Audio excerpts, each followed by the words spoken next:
детства участвую по этим видам спорта и по вольной, и по национальной.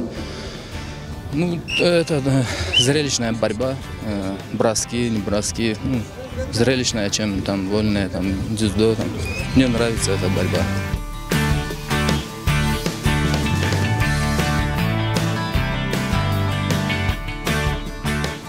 В армспорте, да, не первый год уже участвую. Здесь собираются довольно-таки сильные команды, представители регионов наших. В этих регионах самые сильные спортсмены, это уровень России и мира.